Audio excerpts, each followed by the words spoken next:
tudo bem? Eu sou a Daniela, do Instituto Rino. O Instituto Rino trabalha com a educação como uma ferramenta de inclusão. E hoje a gente está aqui para entrevistar a Vanessa Labigalini para o nosso segundo ciclo de entrevistas, com mulheres ativistas.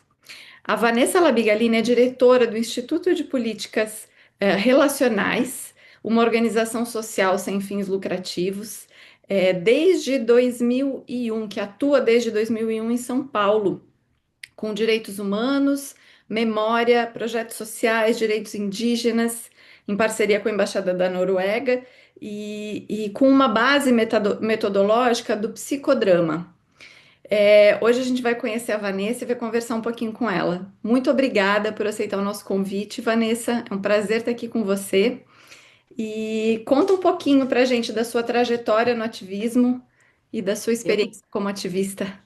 eu que quero agradecer é, essa apresentação, o convite, por mulheres tão fortes também, de um instituto que marca presença num mundo que muitas vezes diz que a educação não é tão necessária assim, e quando a gente vê esse convite, que a gente tem um tempo para a gente poder ouvir e falar, é de uma força tremenda. Então, eu que agradeço bastante tudo isso aqui, que a gente possa realizar, se apresentar, conhecer, maravilhoso.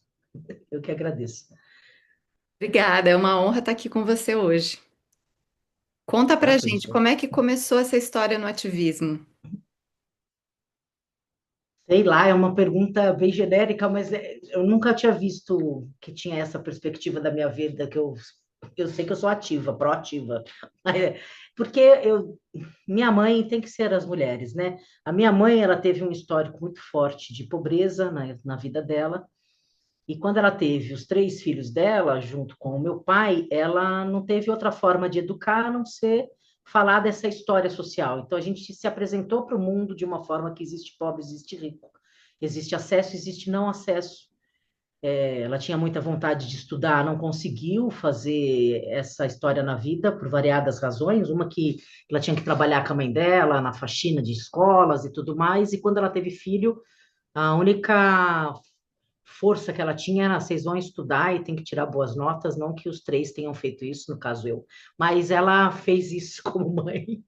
E ela foi apresentando esse mundo como essa possibilidade toda do nosso olhar. E esse olhar meu foi construído desde muito pequena. Eu tinha proximidade com as pessoas que não tinham acesso às questões sociais, tanto que na minha trajetória, desde muito pequena, eu fui fazer voluntariado que eu inventava, que eu sacava essa história, e assim foi me construindo uma vida muito de parceria dessas pessoas, né, a ponto de querer ser freira. Esse me chamou a atenção essa forma espiritual. Eu sempre tive um chamado espiritual muito forte. Minha mãe própria falou: você vai colocar fogo no convento, não faça isso. Hoje eu sou mãe de santo, mas ela era uma figura, sabe?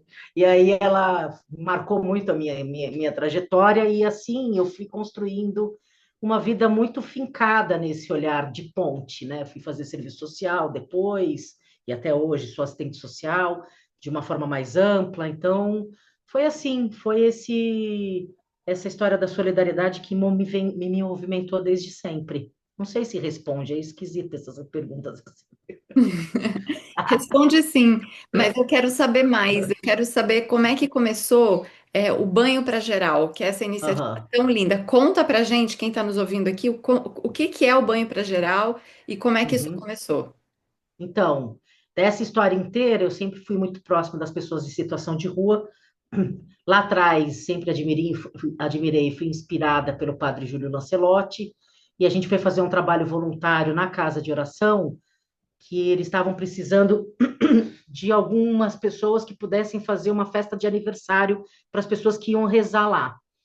Aí eu chamei uma galera, sempre tem gente, né? Eu ando fazendo essa pergunta em todo lugar que eu faço. Vocês acham que tem mais gente boa no mundo ou gente não boa no mundo? E independente de ser 5 pessoas nesse grupo ou 1.000 pessoas, a maioria expressiva responde que tem mais gente boa no mundo. Então eu juntei gente boa no mundo e fomos começar a fazer um café da manhã, que era um café da manhã simples no começo, e depois virou um baita de um brunch, com variadas coisas, assim, o grupo foi crescendo, a gente foi ouvindo essa galera, o grupo de voluntários cresceu e o grupo que foi rezar, ia rezar ali na casa de oração também cresceu, e de ouvir. Eles me falavam muito que não tinha a possibilidade de ter um copo d'água na rua, e aquilo me doía, que eles tinham que pedir, pelo amor de Deus, me dá ali do dono do boteco, me dá um copo d'água, porque eu não tenho, não tinha público, né? Isso antes da pandemia, não tinha publicamente um copo d'água e não tinha onde tomar banho. E nos albergues, centro de atendimento e tudo mais, era um fiapo de água, uma forma esdrúxula, assim, e aquilo ficou me martelando, esse grupo foi crescendo e aquilo me martelava, e eu falei, por que não? Porque eu conheço bastante em relação ao poder público, institucionalmente por dentro, os não interesses em construir lugares sadios, possíveis, de habitação também para as pessoas, porque a gente está falando tudo, a gente está falando de não habitação, né? De não moradia. E aí eu fui construindo, vendo possibilidades todas, e aí a gente partiu para essa história, vamos fazer uma carreta com um chuveiro para possibilitar essas pessoas? Perguntei para eles ali que eu convivia, eu convivo com essas pessoas, né? Eu, eu gosto muito deles, eles são meus professores, então quando a gente fala, fale da rua, mas não fale sem a rua. Então hoje eu tive muita vontade de ter a Roseli aqui, ou Jaci, alguma pessoa que eu pudesse, porque eu não sou do lugar dessa fala de quem está na rua, né? Eu não estive na rua, não morei na rua, tive outra vida, né? Tenho outra vida, mas eu sou muito parceira deles num outro lugar de fala. É bom falar isso. Eu não falo por eles. Eu falo através deles, eu me emociono porque eles que me ajudam a entender o mundo. Eu sou assim, desse jeito, Daniela, esquisita mesmo.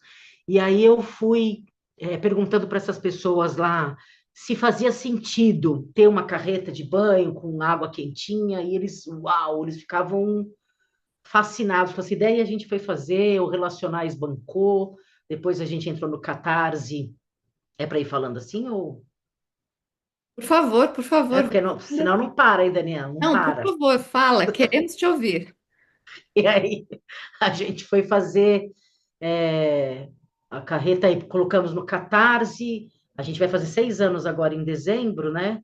Com muita gente boa envolvida, mas muita gente boa mesmo. E recentemente, porque na pandemia a gente não parou, a gente parou 10 dias que a gente ficou assim, ó. E agora que todo mundo tem casa e essas pessoas não têm?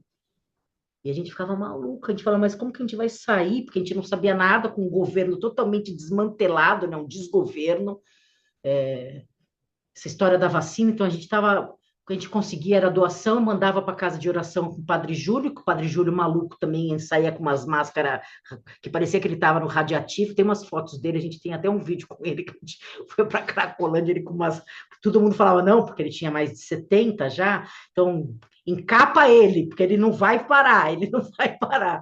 E aí a gente ganhou um edital na época de uma hidrelétrica chama EDP, na pandemia, eu falei, vamos. Minha família falava, você vai ou vamos?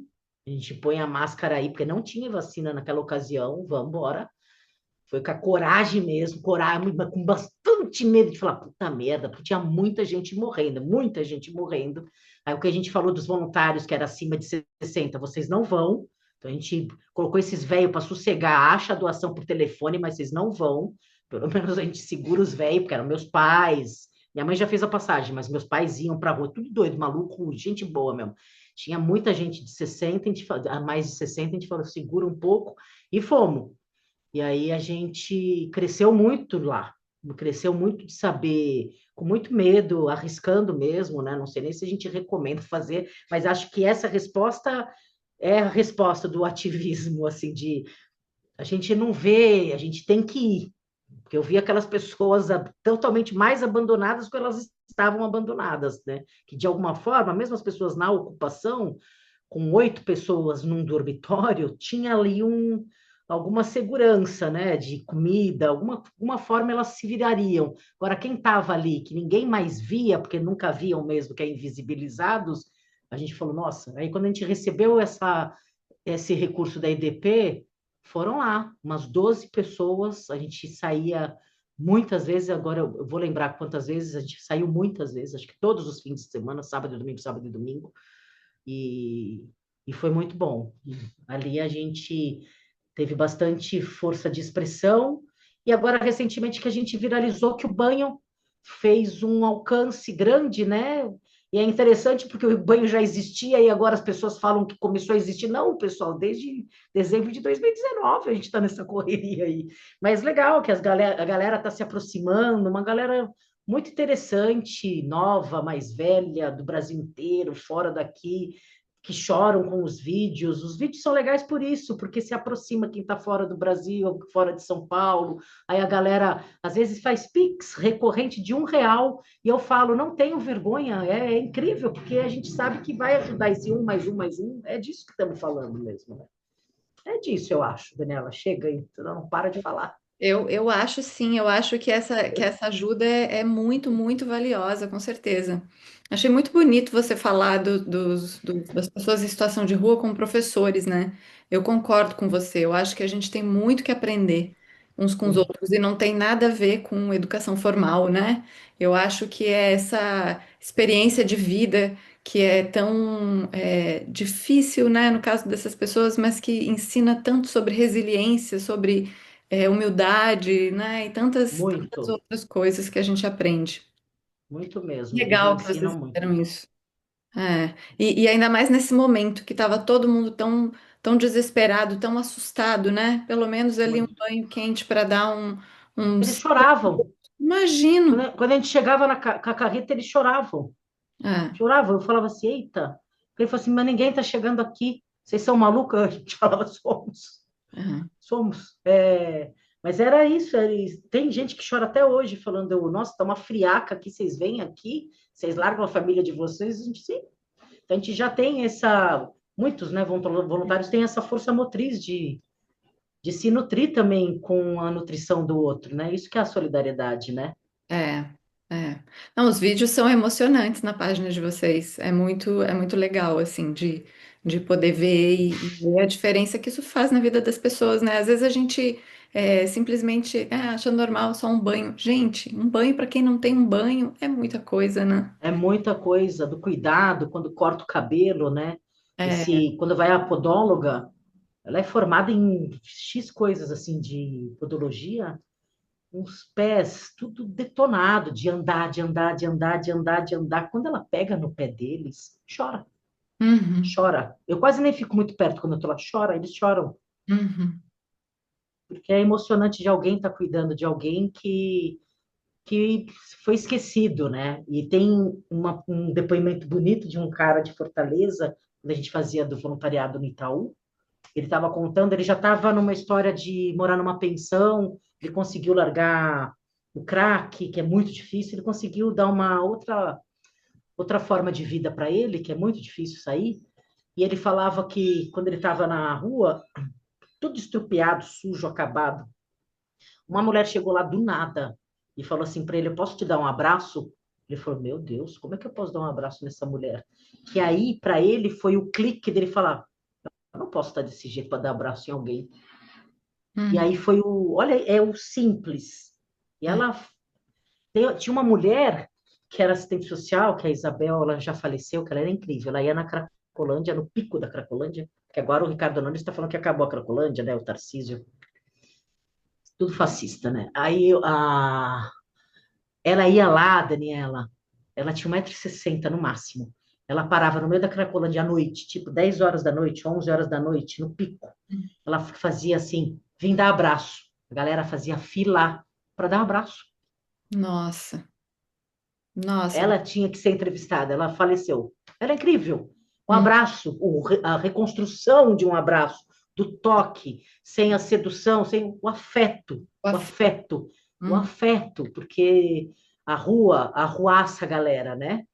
Você fica mais duro, mais insensível. E se você tem a questão de droga e de álcool, é outra ainda. Vixi, você se hum, perde para você se achar. Às vezes na abstinência você se acha ou não. E aí você consegue ter algum afeto, assim, né? Que é o que eu aprendo com eles, assim. Mas o abraço. E ela ficava lá 1 hora, 1 hora e meia, uma figura, com o braço aberto. E a galera, quando acontecia uma pinimba, uma briga, e todo mundo, aqui agora não! Olha quem está aqui. Então era 1 hora de sossego, porque era a hora do abraço. Então, essa história que fez com que ela, dentro dela, ela tivesse essa necessidade, como eu também tenho essa necessidade, né? A gente não faz porque a gente é bonzinho, né, Daniela? A gente faz, a gente é ativista. Acho que a maioria das pessoas é porque é um buraco, talvez, que esteja também dentro de nós, que a gente veio dessa história, que também a gente se complementa, a gente se completa com isso, né? Eu não existo sem essa história, eu não faço porque, tem que largar tudo para fazer isso. Não, eu não me existo sem o banho para geral. Eu não me existo sem saber que o Jaci, que a gente conseguiu lançar o livro dele, que eu encontrei ele num tijolo sentado lendo Sidney Sheldon, num lugar inóspito, que é o Jardim Rincão. Aí eu estava chegando com a carreta, eu olhei para ele e ele lendo ali. Livro com as orelhas tudo ferrada. Aí eu voltei e falei, ei, posso te conhecer? Ele falou, pode. Eu vi você lendo, você curte ler? Ele, amo. Eu falei, não, porque no meio daquela... Você lendo, ele falou assim, não paro de ler. Eu falei, você já escreveu? Ele falou, eu escrevo, mas não tem a menor condição de eu escrever. Conclusão, foi 1 ano e meio que eu fui dando caderno e caneta, ele morando no Madeirite, né? E ele escrevendo, escrevendo, eu pegava com medo de detonar o que ele escreveu, transcrevia, pipipim, popopom. Aí ele fez um livro de ficção que chama O Psicopata. A gente tem uma editora que chama Selo da Rua, e a gente conseguiu editar, precisava fazer o lançamento lá na Bienal. O cara da Bienal tava pela Loyola. Assim, então, essas coisas me movimentam, essas coisas me falam, o cara tem. E aí a letra dele é lindíssima, a minha letra é horrível. A letra do cara é redondinha, bonitinha. Ele falou: eu relembrei de eu escrever, eu relembrei eu na escola, eu com a professora. Então, isso tudo fez lembranças também. O livro é pesadésimo. Quem quiser comprar, tem no site da Vela Social. Não sei nem se dá para fazer essas propagandas Por aqui, favor, mas faça. Se você quiser, a, Vanessa. a gente tem vários projetos que para alavancar essa história inteira, né? Claro, E precisa. aí, se quem quiser ler, é pesado, porque é uma história que eu falo, é uma história de ficção. Aí a gente foi numa feira que ele foi falar sobre o livro, ele falou: não, a Vanessa está errada, não é nada de ficção, isso é tudo verdade. Aí eu fiquei mais assustada ainda, eu falei, puta merda, porque a história é pesada mesmo. O Jaci é uma figura, seria legal um dia vocês conhecerem, ele é uma figura, assim, escreveu esse livro. O banho traz isso, né? O banho é para além do banho. A água é necessária, como você falou. Quando você está cansada, quando você quer relaxar, um banho é a coisa mais gostosa do mundo, né? Anima a alma, Verdade, né? né? É, É. é mais do que isso tudo, assim. É bom. Que bom que eu pude falar. Obrigada por me ouvir. Nossa, que bom te ouvir. A gente tem uma colega no Instituto Rino, que é a Ellen Baum, que ela passou pela situação de moradora de rua na Cracolândia, do vício, da droga, e ela acabou sendo presa e passou alguns anos na Putz, cadeia. Mas ela saiu, reescreveu a vida, recuperou as asas e agora vai lançar um livro. que maravilha. Acabou de lançar, a gente ainda vai fazer um lançamento no Instituto Rino, mas ela contando a história, da vida dela e o quanto a educação foi, uma ferramenta de para voltar e reconstruir, né? É uma história super emocionante também. Então, Ai, vou ficar de olho.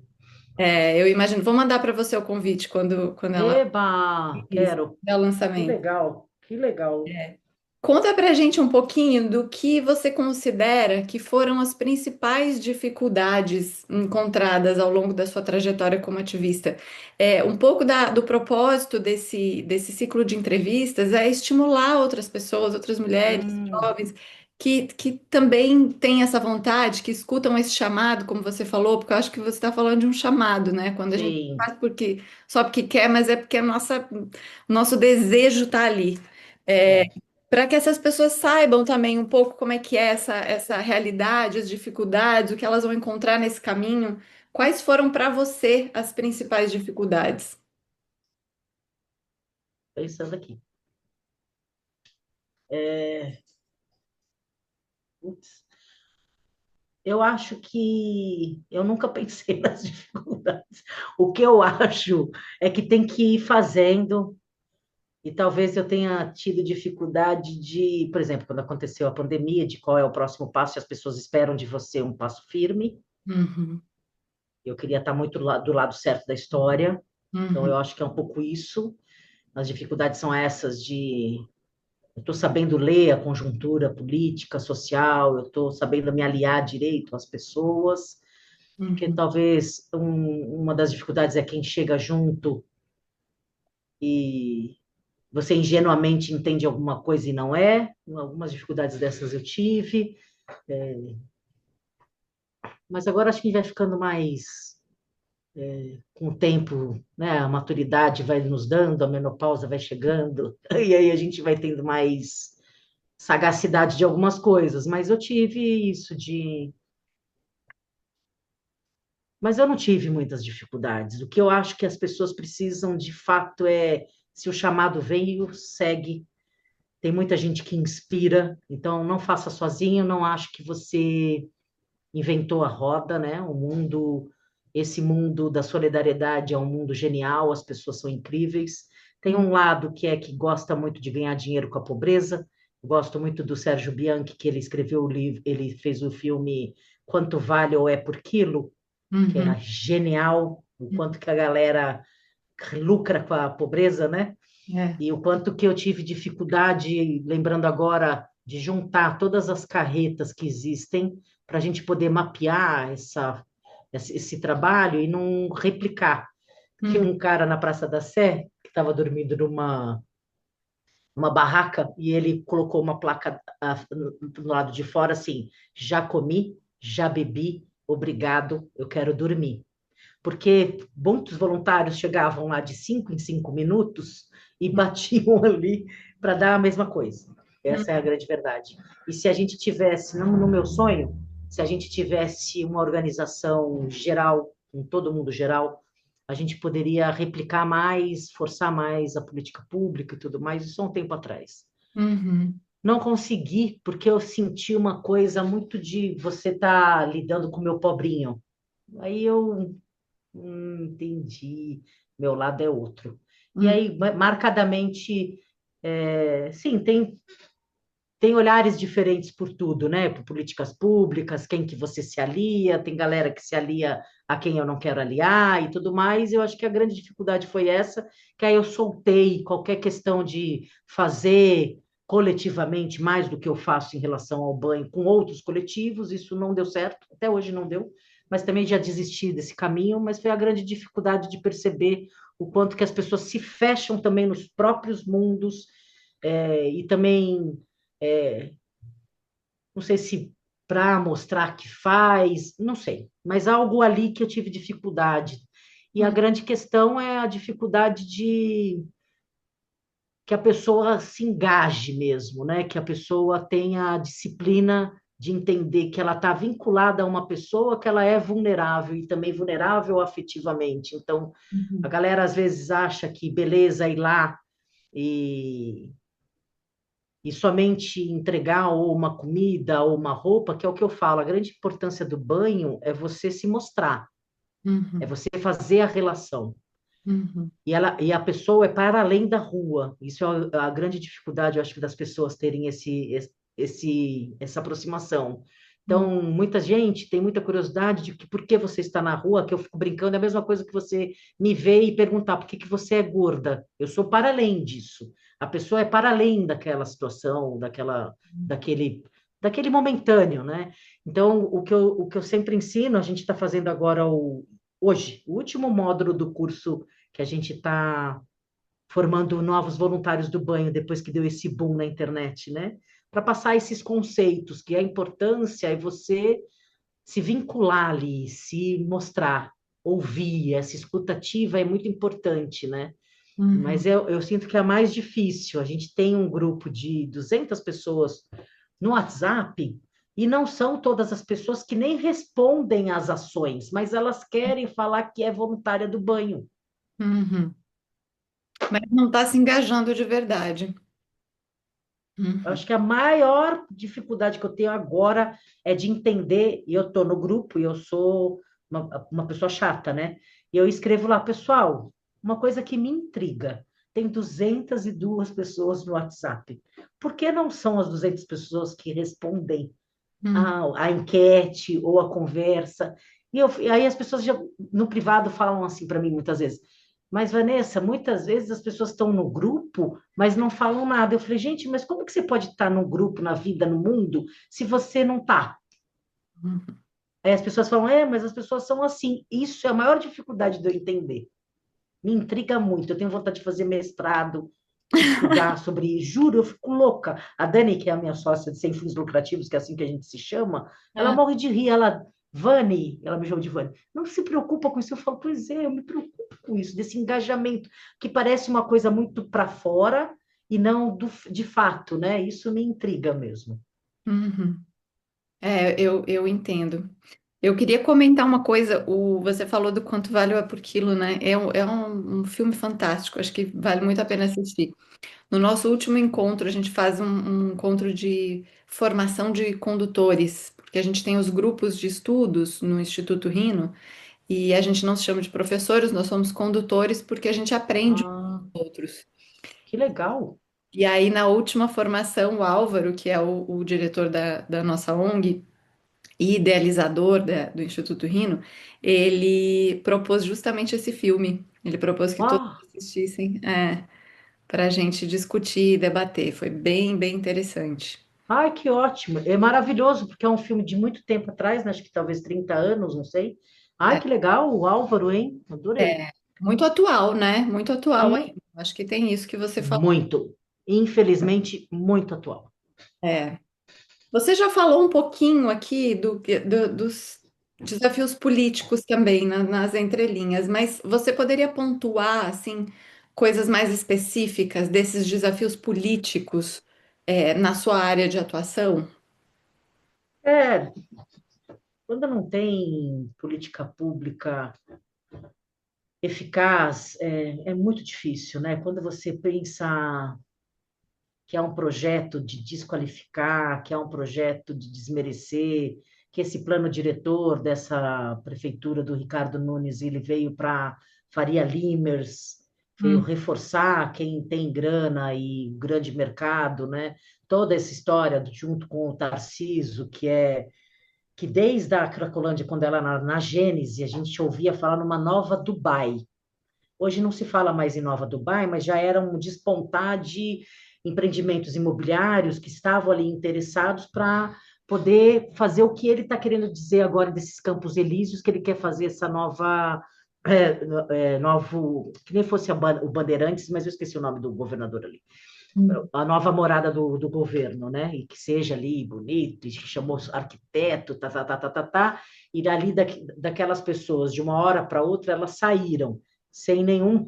Tem muitos trabalhos coletivos em relação à drogadição, muitos, e que sabe o quanto que é difícil essa história da ruptura com essa história da droga, do álcool, e que de uma hora para outra se acabou, e a gente sabe que está se mobilizando agora para embaixo do Minhocão, né?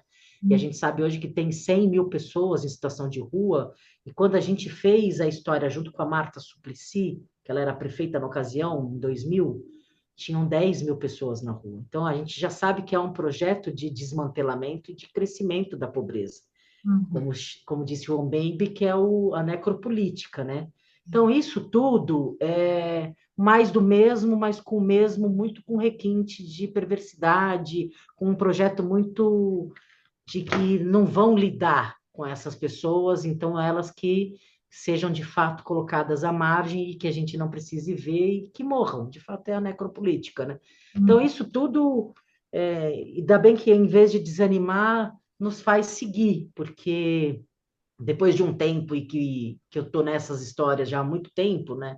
Quase 30 anos, eu tinha muito medo de que eu desanimasse e falasse, puxa, não vai mudar. E a gente sabe que a força coletiva ela tem suas nuances lindas e poéticas, como foi do Teatro do Container ontem, que esse Ricardo Nunes, que esse Tarciso, eles iam fazer uma manifestação ali, eles iam tirá-los antes do tempo que eles tinham prometido, e uhum, pela força coletiva, todos ali fizeram com que eles desmontassem o circo e pudessem ver a força do artista. E ontem era o dia do artista, então eles escolhem o dia para fazer, de fato, o achincalhamento da cultura. E eu Uhum. acho que essa força coletiva é que faz a gente ir para frente, para cima e não desanimar, né? É, É a difícil. gente, eu acho que foi durante a pandemia que a gente viu aquelas imagens do Padre Júlio com uma marreta quebrando aquelas peças de cimento que tinham construído. Da arquitetura hostil, né? Isso, É, foi muito forte, assim. Pensar que alguém foi. aí constrói uma coisa dessa só para impedir que as pessoas durmam debaixo de uma proteção. Sim, e não, e elas constroem. Chamaram a gente para um trabalho aqui, que é disso que eu estava falando, que era para levar o banho num novo empreendimento imobiliário, que aí depois você vai escarafunchar, tem todas essas arquiteturas hostil. Como que a pessoa acha que a gente vai lá com o banho?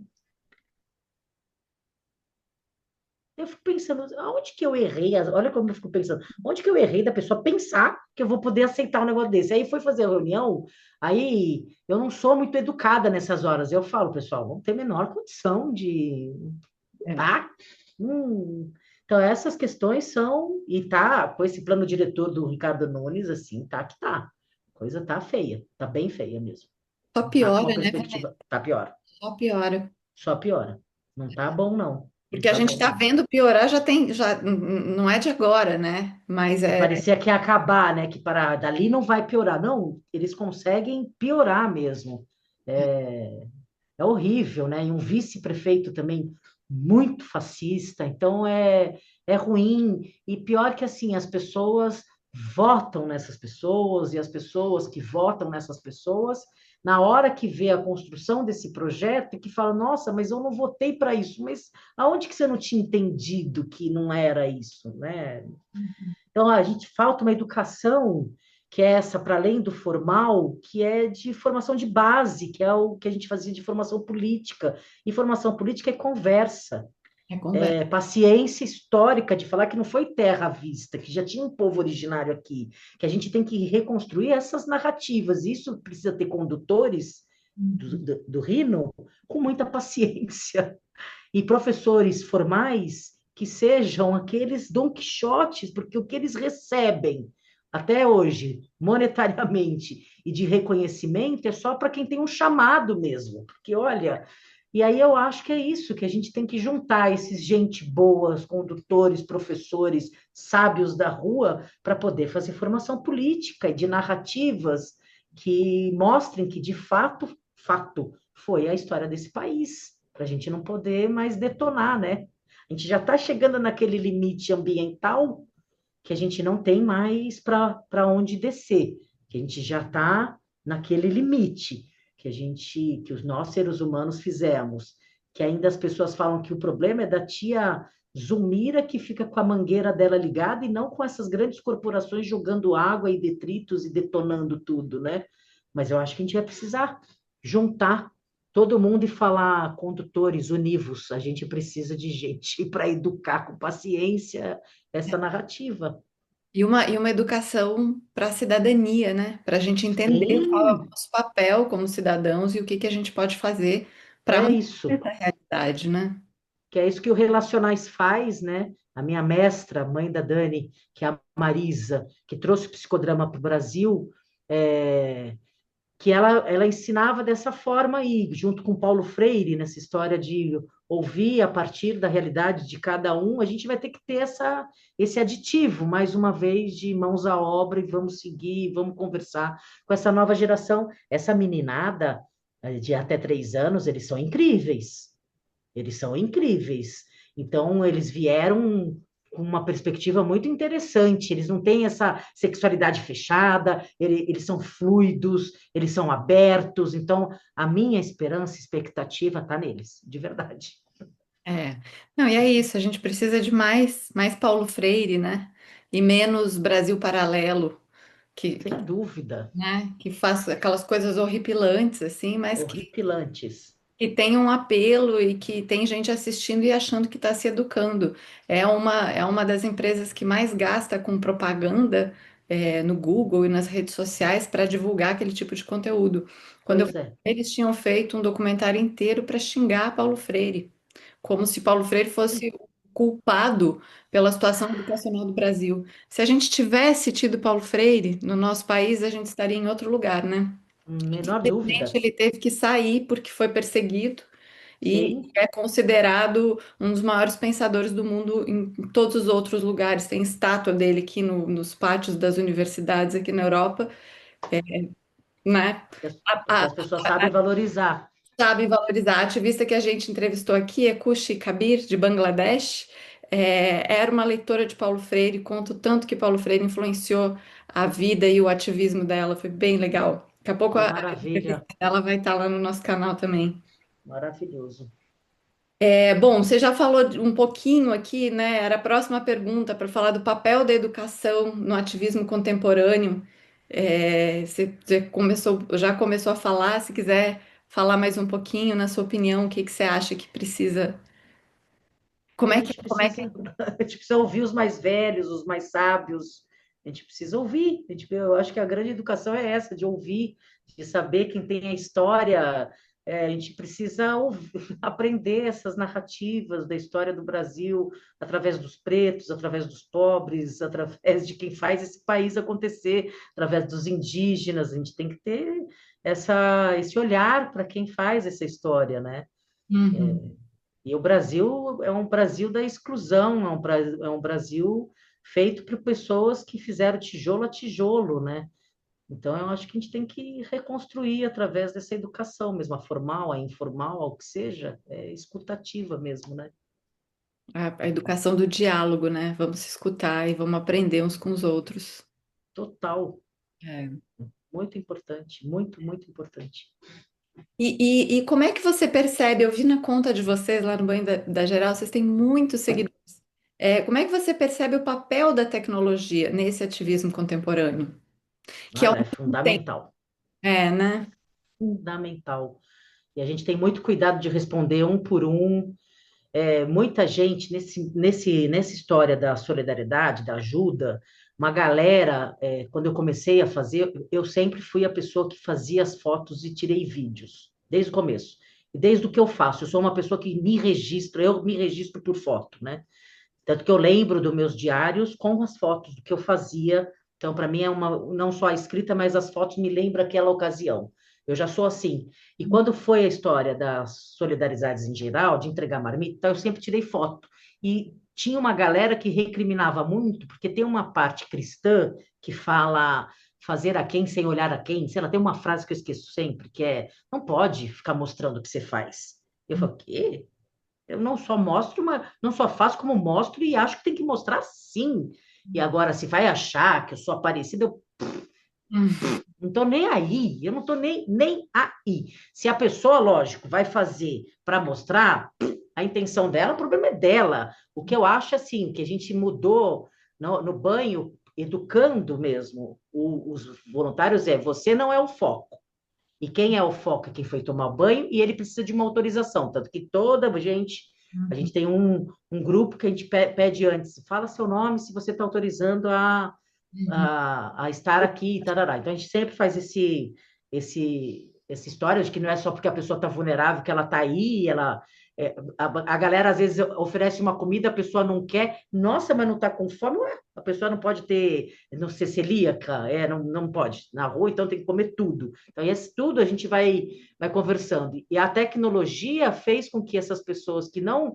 Tem gente que tem medo da galera que está na rua. Tem, eu sei. Tem gente que tem nojo, tem gente que não sabe chegar, tem gente que não sabe porque nunca entendeu a forma de detonar o preconceito é a informação. Essa informação, hoje em dia, é através desses registros fotográficos, é através do Instagram, do TikTok, do que seja. Para a gente é aliado total, né? A gente não faz fake. A gente vai, vamos aí posar para colocar.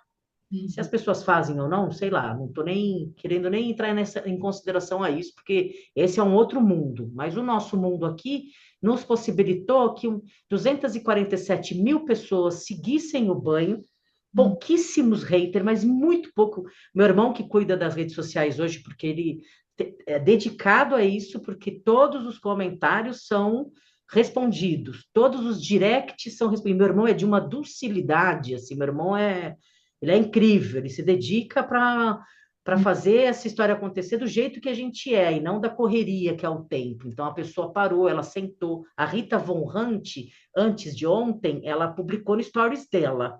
Eu escrevi para ela, você não sabe que eu quase morri quando eu vi você. E aí ela escreveu, hahaha. Porque, para mim, chegar nesses lados, para mim, força a história de que estamos no lado certo da história.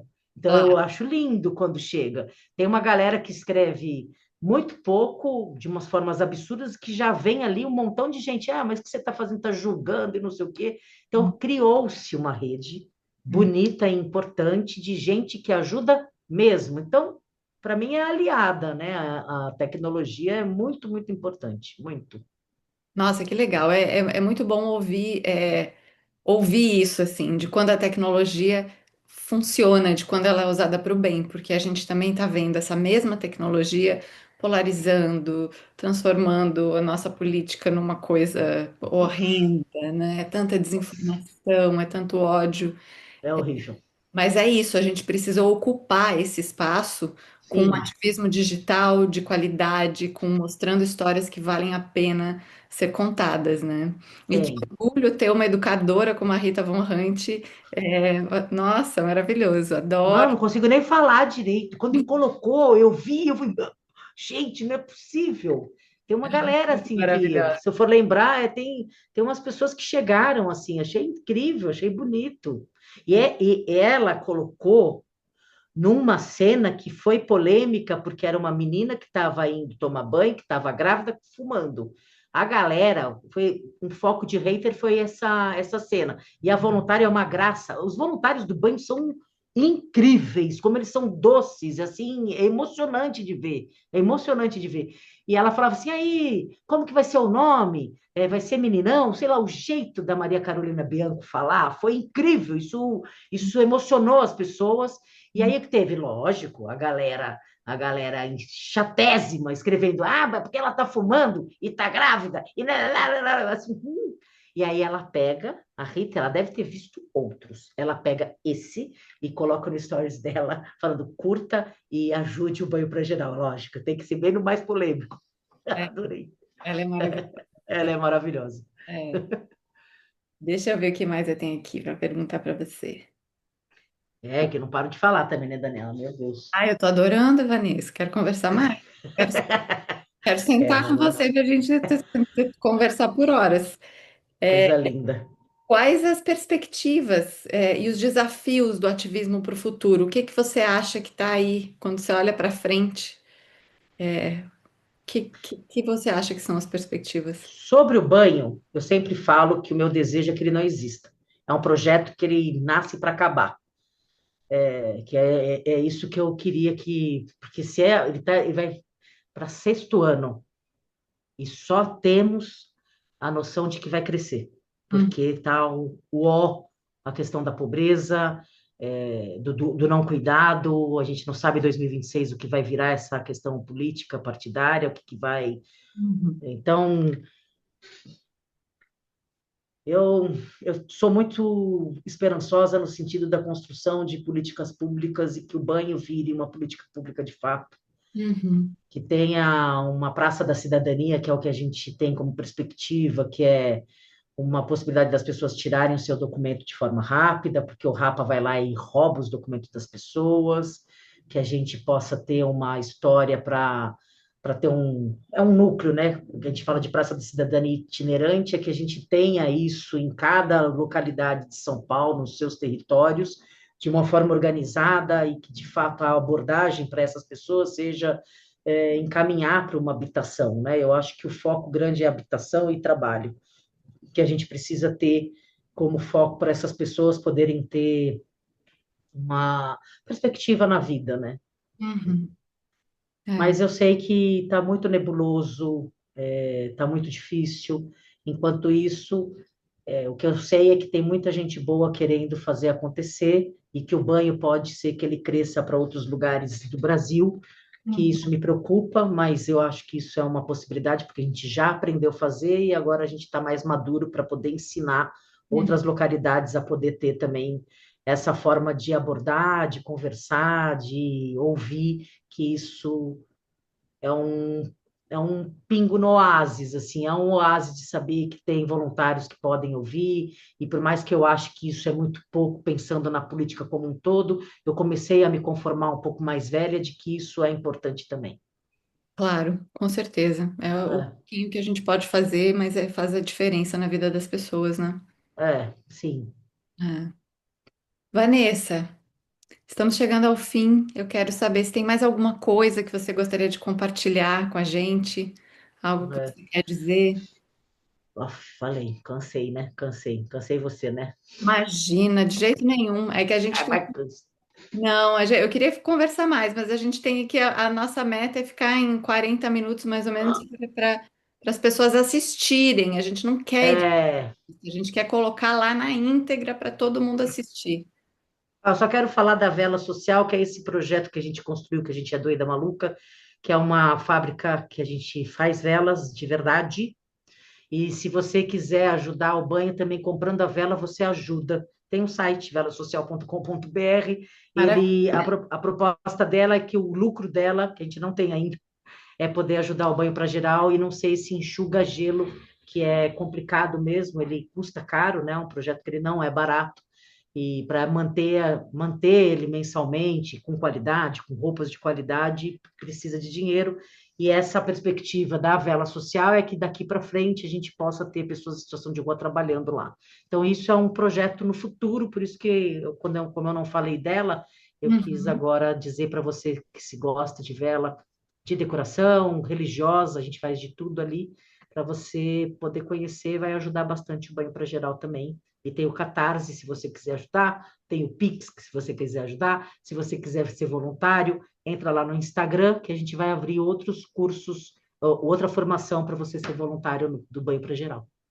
Que legal, que legal. Vanessa, nossa, parabéns! Que coisa mais maravilhosa, que projeto mais lindo. E muito, muito obrigada por tirar um pouquinho do seu tempo e vir aqui contar pra gente. Essa história é muito inspiradora e eu espero que quem assistir esse vídeo aqui sinta a mesma emoção que eu senti aqui te ouvindo. Foi muito, muito bom. Agradecer sua generosidade desse ouvido, né, tão potente, desse instituto tão importante, tão resistente. Agradecer todas as pessoas que tiveram por aqui, que a gente possa se encontrar nessas trincheiras da vida com solidariedade, com afeto e com muito amor. Obrigada, obrigada. Um abraço enorme para você. Obrigadão.